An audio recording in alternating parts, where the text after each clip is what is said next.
성경 여러 군데에 나오는 도피성에 관한 본문입니다.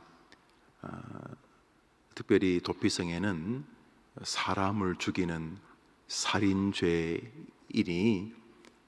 피하도록 만든 도성인데, 어느 나라든 사형에 해당하는 큰 죄가 사람을 죽이는 살인죄입니다. 정치적인 의미를 가지고 있는 국가 전복, 쿠데타 이런 것들이 보통 사형에 해당하고, 또 거의 모든 나라에 사형 제도가 있는 나라에는 이 인명 살상, 사람을 죽이는 살인을 가장 큰 죄로 다루고 있습니다. 그런데 이 도피성은 부지불식 중에 사람을 죽이는, 분명히 과실치사이지만 죽은 사람 입장에서는, 그리고 그 가족, 유족 입장에서는 너무도 억울하고 원통한 일입니다. 물론 과실치사에도 대부분의 민주사회에서는 처벌이 따르게 됩니다. 그런데 이 시대에 사람을 죽였는데 분명한 결과는 사람을 죽인 살인죄인데, 사람을 죽이면은 그 법에 의하여 반드시 사람을 죽이라고 성경도 명하고 있었기 때문에 이게 정말 큰일이 난 것입니다. 그때 도피성을 만들어서 그리로 피하는 자에게는 죽지 않을 수 있도록 하나님의 대리자라고 하는 제사장이 그의 생명을 보장해 주도록 하였습니다. 그래서 그 생명을 보존할 것이니라 이렇게 되어져 있습니다. 엄한 벌 속에서도 긍휼과 자비를 베푸신 장면입니다. 사람을 죽였으니 길게 말할 것 없고 그 벌을 받아라, 이렇게 해도 우리 가운데 누가 따질 사람이 있겠습니까? 그렇게 말씀하시는 분이 하나님이시라면 무조건 옳은 것이죠. 우리 하나님께서 그럴 리가 없겠습니다만 2 더하기 2가 1이라 그러시면 우리가 그것을 거역하겠습니까? 당연히 하나님의 명령을 순종하지 않겠습니까? 그러므로 부지불식 중에 사람을 죽여도 미리 도끼날을 자루에 잘 점검하지 못한 너의 실수이고, 그렇기 때문에 그 사형에 해당하는 것은 합당하다 그렇으면 다 죽었을 것입니다마는, 하나님께서 우리가 천사가 아니고 당장 1분 5분 뒤에 내가 나무를 베던 도끼날이 갑자기 붕 날아가지고, 혹은 도끼를 가지고 나무를 찍던 힘이 빠져서 그냥 도끼를 쥐고 있던 손에서 도끼 자루가 미끄러져 가지고 빙빙빙 돌다가 앞에 있는 사람을 그만 죽일 만큼 큰 사고가 났을 때, 그 또한 도끼날을 네가, 도끼 자루를 너가 제대로 쥐지 않았고 있었기 때문에 그 책임도 너에게 있다, 이러면 우리 가운데 누가 하나님께 대어둘 수 있겠습니까? 그러므로 하나님께서 사형에 해당한다 이렇게 말씀하셔도 우리 가운데 누구도 거기에 사족을 달 수 없으나, 하나님께서 곳곳에 도피성을 만들어서 인간의 한계 속에서 벌어진 부지불식 중에 사람을 죽이는 그런 살인자가 얼마나 두렵겠는가. 여튼 간에 사람을 죽였으니까 그가 그 자리에 머뭇거리면, 사람들에게 잡히면 반드시 죽을 것인데, 왜냐하면 사람을 죽인 자는 반드시 죽일지니라 이렇게 하나님 말씀하셨으니까, 그래서 그 사람은 금방 죽을 수밖에 없는데 도피성으로 피하면 생명을 보존하게 될 것이다 라고 구약에서 도피성, 주님이 인간을, 참 한계를 가진 인간을 긍휼히 여기시는 장면이 스치듯이 등장을 합니다. 오늘자 날주 시편 106편을 잠시 보겠습니다. 오늘자 날주 시편 106편입니다.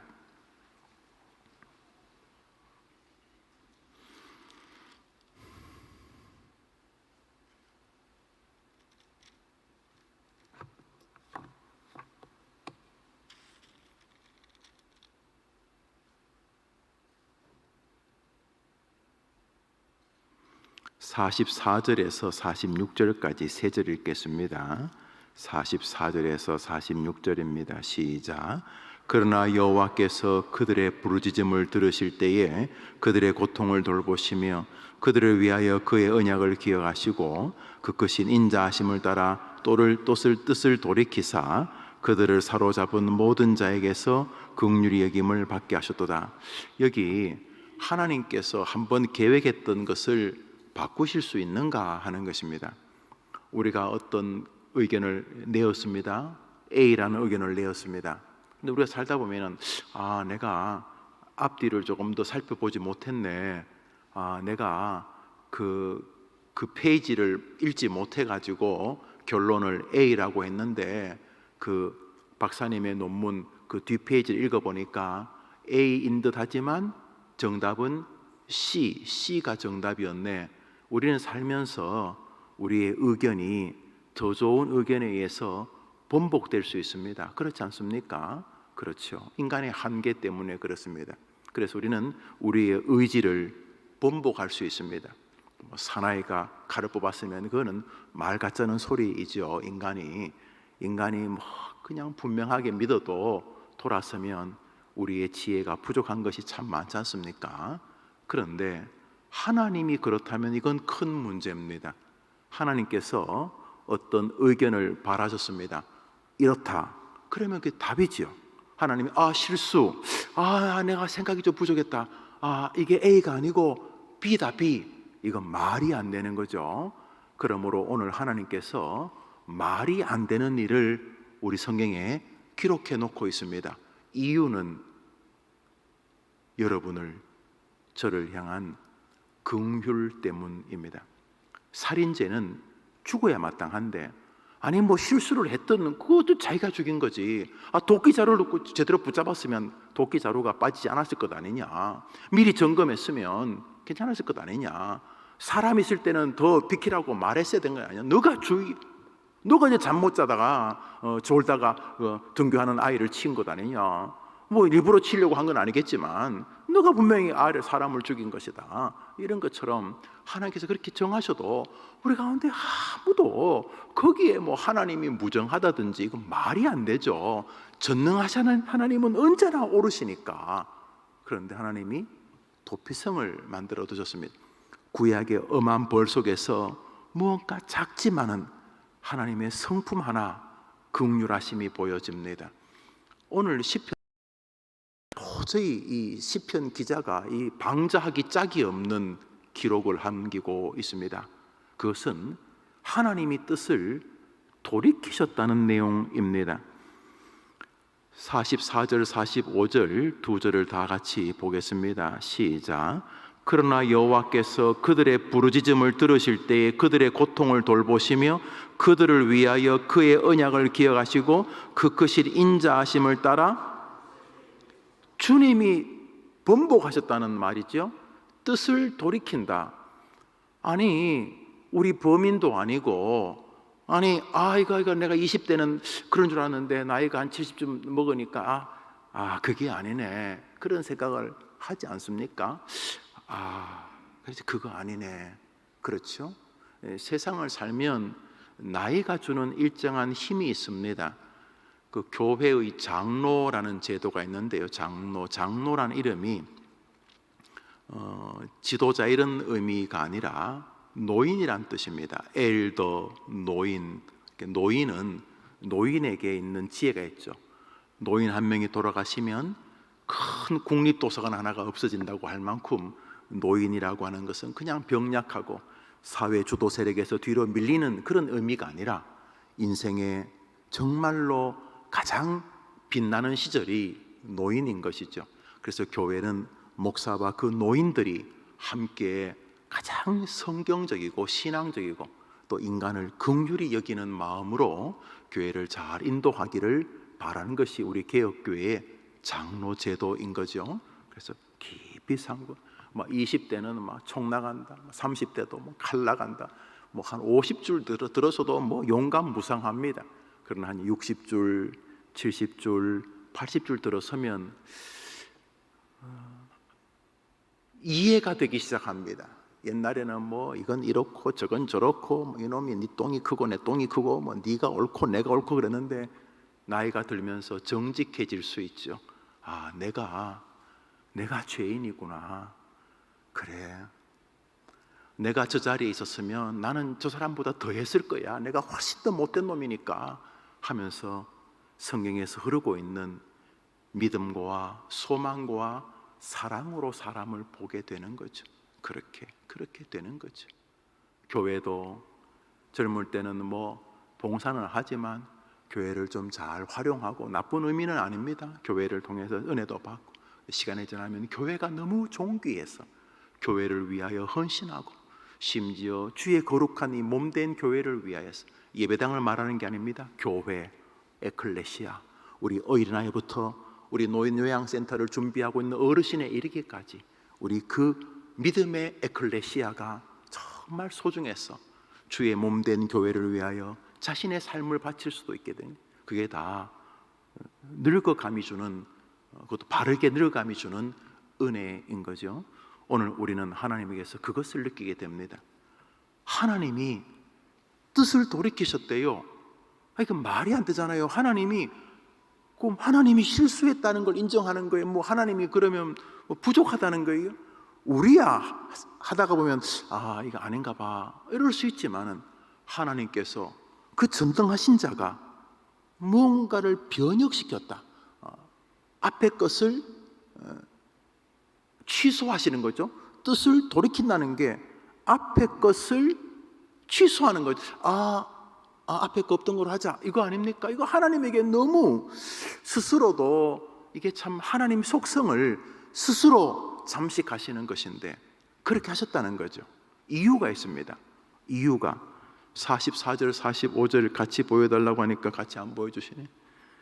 그러나 여호와께서 그들의 부르짖음을 들으실 때에 그들의 고통을 돌보시며 그들을 위하여 그의 언약을 기억하시고 그 크신 인자심을 따라 뜻을 돌이키사. 우리의 부르짖음, 너무너무 아파하는 우리의 한계, 안 하고 싶었는데 사람이 죽은 거예요. 내가 좀 주의하세요 이렇게 말했으면 좋았을 텐데, 아니면 그 많은 나무 옆에 나무 베러 갔으면 좋았을, 그 들러붙어 가지고 같이 베다가 그냥 도끼날이 그 열심히 나무 베는 사람 머리에 그냥 박혀서 그냥 죽은 거예요. 그 내 책임, 사람이 죽었어요. 이 집도 이 철수 아빠도 철수 영희도 있고 그 부인도 있고 이제 막 돌진한 손자도 있는데 갑자기 나하고 나무 베러 왔다가 지금 죽은 거예요. 나무 베러 왔다가. 이야, 이거 뭐 보통 문제가 아니지. 그런데 하나님께서 그를 긍휼히 여기고 계시는 거죠. 할렐루야. 그 사람은 긍휼히 여기고, 하나님은 새벽에 기도하러 나온 여러분을 긍휼히 안 여길 것 같습니까, 여러분? 오늘도 우리가 그분의 긍휼 안에서 소망이 있는 줄 믿습니다. 뜻을 돌이키신다는 말은 너무너무 놀라운 신학적 의미입니다. 이것은 조금 더 설명이 되어져야 됩니다만, 신인 동형론적 표현이라 그래서 하나님은 과거와 현재와 미래가 다 하나님 손에 있습니다. 우리야 뭐 여기서 앉아서 과거 이야기하고 뭐 현재 이야기하고 미래 이야기하지만은, 하나님에게는 과거, 현재, 미래가 한 주마다 그게 뭐라고 해야 될까요? 그냥 하나님이 미래, 과거, 현재에 포함되시는 분이 아니고, 시간이라고 하는 것이 하나님 손에 한 방울 물방울 같은 것입니다. 이 한 방울 물방울이 똑 떨어졌는데 그 물방울 제 왼쪽이 과거고, 물방울 볼록한 데가 현재고, 물방울 제일 오른쪽이 미래입니다. 우리는 이 시간 속에서 거울 보시면 이게 늙어가고 있구나, 이게 또 검버짐이 피는구나, 뭐 이라고 주름이 늘었구나, 뭐 이렇지 하지만은, 우리 하나님에게 시간이란 개념은 창조의 세계입니다. 콱 움켜쥐시면 끝이 나, 온 세상이 온 우주가 끝이 나는 것입니다. 그런데 그 하나님께서, 그 전능자가 우리 수준에 맞춰서 뜻을 돌이킨다는 표현을 쓰시는 이유는 우리를 사랑하신다는 뜻입니다. 우리를 불쌍히 여긴다는 뜻입니다. 여러분, 이 살인자는 하나님이 긍휼히 여기시고 여러분은 긍휼히 여기시지 않으실 것 같습니까? 오늘도 그분의 자비와 긍휼 안에 우리가 있는 것입니다. 자녀를 위해 기도하시겠죠. 가슴이 아프고 답답하니까. 그러나 과도하게 염려하지는 마십시오. 여러분이 할 수 있는 범위까지는 해보시겠죠. 나머지는 하나님이 하실 수밖에 없는 것입니다. 지금 이 시간 여러분이 자녀 손하고 손이 닿습니까? 어떻게 결혼했습니까? 밖에 살지요? 여러분 손이 닿습니까? 안 닿지 않습니까? 이제 곧 학교 가서 생활합니다. 뭐 학교 갔다가 집에 와서 잠자는 시간이 있지만 월등하게 밖에서 보는 시간이 더 많아지고 있습니다. 중요한 문제는 이제 부모랑 상담하지 않고 친구랑 이야기하는 것 같으면, 부모가 볼 때는 그 친구도 또 찜개찜인데 그래도 부모랑 대화하기보다 저거 친구들하고 대화해서 뭐 선한 건 나오지 않겠지만 여튼간에 조금씩 손 밖에서 움직이고 있지 않습니까? 어떡합니까? 자비의 하나님께 맡기시는 여러분 되기를 바랍니다. 자비의 하나님이 얼마나 위로의 말입니까? 긍휼의 하나님이 얼마나 위로가 되는 말입니까? 그 살인자에게도 피할 길을 열어주고 싶어 하시는 아버지의 마음이 도피성에 담겨져 있습니다. 사실 이 도피성은 우리 구주 예수님의 아름다운 예표입니다. 우리가 다 뭡니까? 예수라는 도피성으로 피하여 영생을 소유하게 된 죄인들 아닙니까? 머리털 한 호리만큼만 죄가 있어도 지옥 가는데, 빼도 박도 할 방법이 없는데, 잡히면 다 죽는데 지옥인데 하나님께서 도피성을 우리에게 주신 것입니다. 누구든지 주의 이름을 부르는 자는 구원을 얻으리라. 예수의 도피성으로 오늘도 피하고 그분으로 기뻐하는 여러분 속에서 하나님의 긍휼하심에 대한 감격이 있는 오늘이 되기를 바라는 것입니다. 오늘자 날주 이사야서 46장입니다.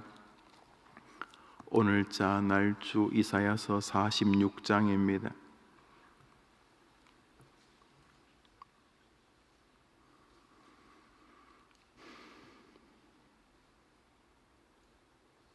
(1절) (2절은) 하나님이 버리시는 인간들에 대한 이야기입니다. 1절 2절 읽읍시다. 시작. 벨은 엎드러졌고 느보는 구부러졌도다. 그들의 우상들은 짐승과 가축에게 실렸으니 너희가 떠매고 다니던 그것들이 피곤한 짐승의 무거운 짐이 되어도다. 그들은 구부러졌고 그들은 일제히 엎드려졌으므로 그 짐을 구하여 내지 못하고 자기들도 잡혀가느니라.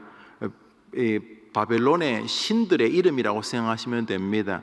벨, 느보다 바벨론의 신들, 또 그 신들의 자식들, 뭐 온갖 잡신들입니다. 잡신들. 이런 잡신들은 내가 다 짐승들에 실리는 시체로 만들겠다. 사람이 죽으면 버리러 소마차에 싣고 가서 어디 불태워 버리는 것처럼 우상을 숭배하는 자들은 내가 다 징계하겠다는 것입니다. 그러나 너희들은, 이제 3절부터 5절까지 읽습니다. 시작. 야곱의 집이여, 이스라엘 집에 남은 모든 자여, 내게 들을지어다. 배에서 태어남으로부터 내게 안겼고 태에서 남으로부터 내게 업힌 너희여, 너희가 노년에 이르기까지 내가 그리하겠고 백발이 되기까지 내가 너희를 품을 것이라. 내가 지었은즉 내가 업을 것이요 내가 품고 구하여 내리라. 너희가 나를 누구에게 비기며 누구와 짝하며 누구와 비교하여 서로 같다 하겠느냐. 벨과 느보를 섬기고 그런 것들은 내가 다 죽이겠다.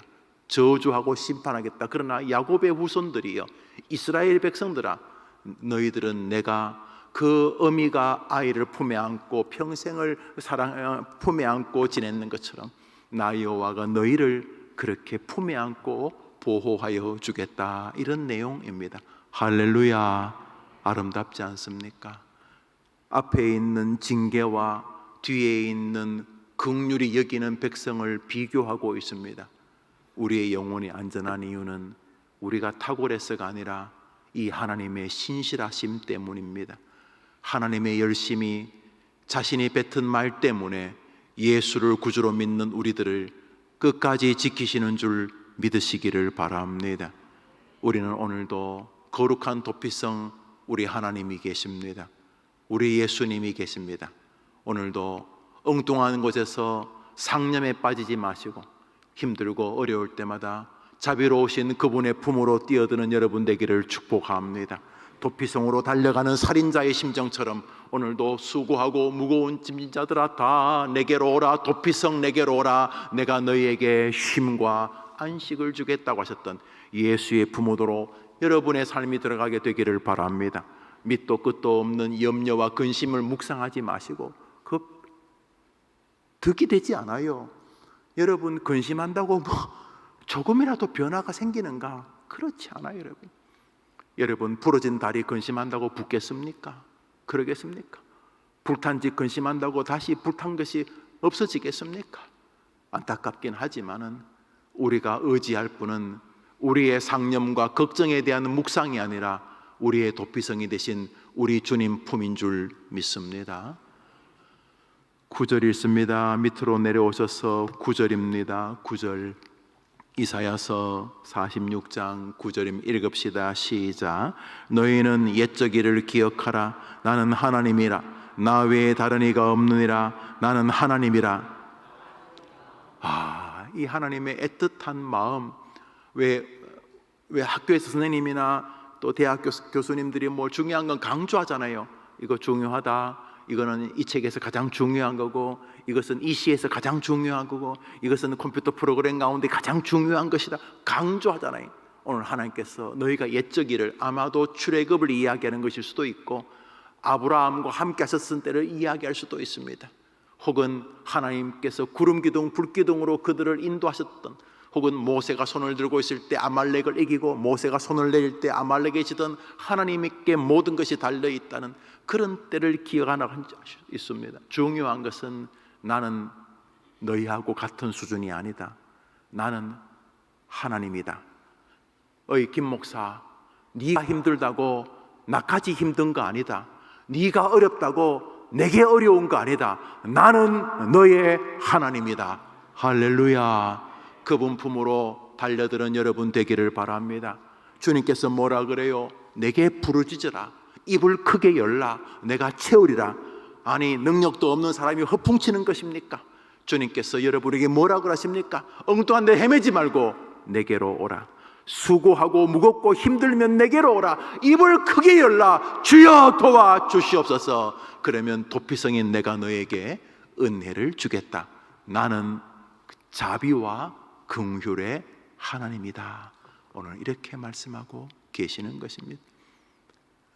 마지막으로 오늘자 날주 요한계시록 16장을 읽습니다.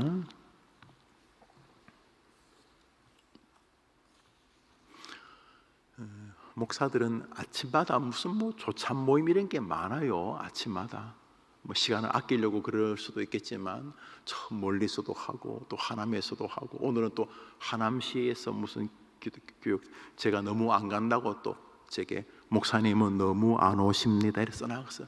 그래서 오늘은 또 제가 가겠다고 그랬어요. 이렇게 좀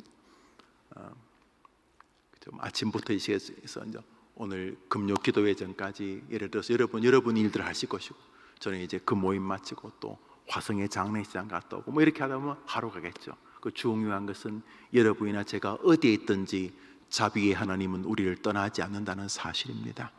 그러니까 계속 그분 품으로 가십시오.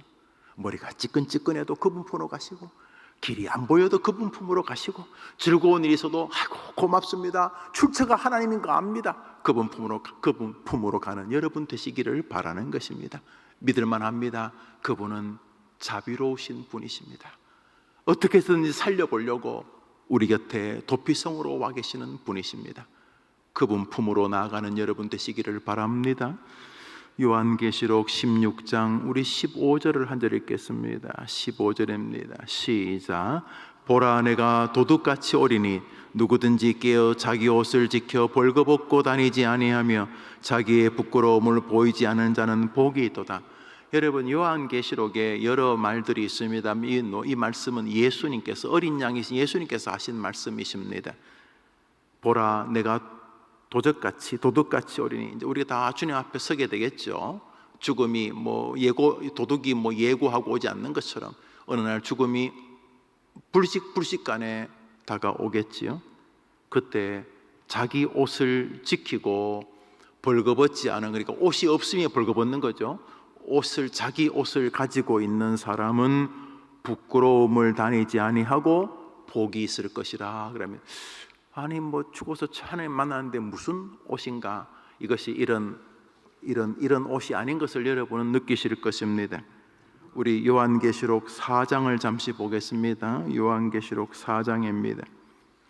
요한계시록 4장을 봅시다.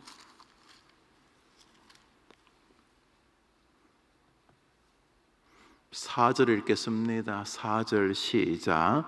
또 보좌에 돌려 24 보좌들이 있고 그 보좌들 위에 24 장로들이 흰 옷을 입고 머리에 금관을 쓰고 앉았더라. 여기 말하는 흰 옷입니다. 그러니까 이들이 흰 옷을 입고 있다는 거예요. 상징적이죠. 하나님 곁에 참 24 장로들이 모여가지고 우리 주님을 이렇게 섬기고 경배하고 감격해 하고 있는데 그들이 무슨 흰 옷을 입고 있다는 거죠. 그런데 주님께서 오늘 본문에서 옷을 입지 않은, 옷이 없는 사람은 부끄러움을 당할 것이니까, 여튼간에 천국 갈 때 우리가 옷 한 벌은 있어야 되는데 그 옷이 청바지, 가다마이 이런 게 넥타이 매고 이런 옷이 아닌 것을 알 수 있습니다. 천국용 옷이 있다는 거죠. 누구든지 그 옷을 입지 아니하면은 그 천국에 합당한 옷이니까 하늘 예복이라고 불러야 될까요? 여러분, 그 서양의, 특별히 영국의 아주 전통 100년, 150년 되는 그런 식당 가면 양복을 못 입고는 들어갈 수가 없어요. 양복을 못 입으면. 그런데 우습게도 그 앞에 현관에 양복들이 쭉 전시되어 있어요. 그래서 급하게 오면은 그 앞에 식당에서 양복을 이렇게 줍니다. 그럼 자기 사이즈에 맞는 옷을 입고 그리고 들어가서 밥을 먹습니다. 무슨 생각이 듭니까, 여러분? 안 먹고 말지. 그런데 손님이 거기서 잡아두면 할 수 없이 또 가요. 저도 그런데 한두 번 가보게 돼서 교수님 이런 분들이 잡아두니까 안 갈 수도 없고, 저는 그 잘 몰랐으니까 그래서 가서 옷을 입고. 그런데 마지막 날은 이 옷이 있어야 되는 거죠. 흰 옷. 그러면 죽기 전에 수의 하나 잘 장만해놔야 되겠다. 안동 모시가지고. 그게 아닌 것은 여러분도 금방 감을 잡으실 것입니다. 그 옷을 입지 않는 자는 부끄러움을 겪게 될 것이다. 이 말은 지옥 간다는 뜻입니다. 그러나 그 옷을 가진 자는, 그 옷을 입은 자는 복이 있도다. 무슨 옷인가요? 우리 마지막으로 성경 한 절 봅니다. 로마서 13장입니다. 로마서 13장입니다.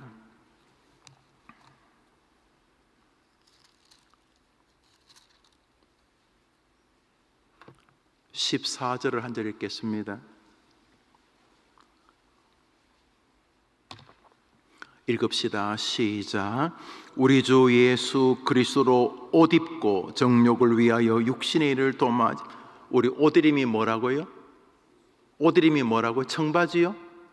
한복요? 옷 이름이 뭐라고요? 예수 그리스도라는 옷이 있다는 거예요. 예수 그리스도로 옷 입고 예수의 피밖에 없네. 예수의 피로 그리스도만이 나의 구주라는 신앙 고백이 바로 그 흰 옷인 줄 믿으시기를 바랍니다.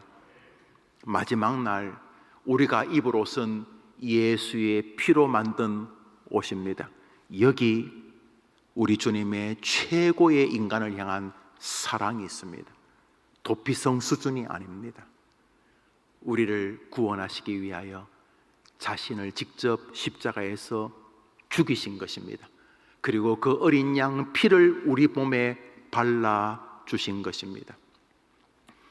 그 옛날 출애굽할 때 10번째 재앙이 애굽의 모든 집 앞에 문설주에 어린 양의 피를 대문에 바른 사람, 그 집 안에 있는 사람들만 죽지 않았던 것처럼 예수의 피가 우리에게 발라져 있고 이 예수의 피로 옷 입었을 때 우리는 천국의 영원한 복을 누리고 이 땅에서도 그 복을 연장선에서 맛보게 되는 줄 믿으시기를 바랍니다. 이게 뭡니까? 이게 우리를 향한 우리 하나님의 자비로우심입니다. 여러분, 다른 사람에게 뭔가 사랑을 줘도 자식의 목숨을 줄 수는 없을 거예요. 아무리 자식이 참 불효막심한 녀석이라 할지라도 부모의 마음에는 자식에게는 아깝지 않고 심지어 자식을 위해서 뭐 자신의 목숨까지도 내놓은 적지 않게 보지 않습니까? 몇 해 전인가요? 음주운전을 하는 아버지가 잡혔는데 며칠 뒤에 알아보니까 아니에요. 음주운전을 한 거는 아들이고 아버지가 대신 그냥 자기가 이상하게 자수를 해가지고 감옥 간 거예요. 그리고 요즘은 또 이상한 가수 하나가 또 어려움을 겪고 있던데 그건 뭐 칭찬할 건 아니고 지금 제가 말하는 건 오래전에 몇 년 전의 이야기예요. 부모. 그런데 우리 주님은 어떻게 하셨어요? 자기 아들 예수를 죽이면서 우리에게 옷 한 벌을 선물해 주신 것입니다. 그 옷의 이름이 도피성입니다. 마지막 날 여러분이 하나님의 심판을 피하는 길은 여러분의 옷입니다. 여러분의 옷, 예수의 피 옷이 여러분을 살리는 도피성인 줄 믿으시기를 바랍니다. 오늘도 예수가 여러분 마음에 있으니까 그분과 함께 그분을 붙들고 그분 품 안에서 그분을 의지하면서 승리하는 예수 백성의 하루가 되기를 축복합니다. 여러분의 성도님 하나님께 헌금을 드리셨습니다. 기도합시다. 자비로우신 주님, 이 아침에 새벽에 나와 기도하는 모든 성도들의 기도를 들으시되 도피성이신 우리 하나님, 도피성이신 우리 예수님, 나의 도피성인 유일한 구원의 옷 예수 피로 만든 그 흰 옷을 입고 오늘도 나는 예수의 피가 흐르는 사람이라는 고백과 함께 나는 예수님이 죽을 수밖에 없는 하나님에게 엄청난 죄인이란 사실에서 오는 겸비함을 가지고 감격과 겸손함과 담대함과 부끄러움을 가지고 건강한 성도의 하루를 살아내는 우리 모든 새벽의 기도의 동력자들이 되게 하여 주옵소서. 슬픔을 당한 귀한 집사님 가정을 위로해 주옵소서. 예수님 이름으로 기도합니다. 아멘. 하늘에 계신 우리 아버지여, 이름이 거룩히 여김을 받으시오며 나라의 마옵시며 뜻이 하늘에서 이룬 것 같이 땅에서도 이루어지이다. 오늘날 우리에게 일용할 양식을 주옵시고 우리가 우리에게 죄 지은 자를 사하여 준 것 같이 우리 죄를 사하여 주옵시고 우리를 시험에 들게 하지 마옵시고 다만 악에서 구하옵소서. 되게 나라와 권세와 영광이 아버지께 영원히 있사옵나이다. 아멘. 자유롭게 기도하십니다.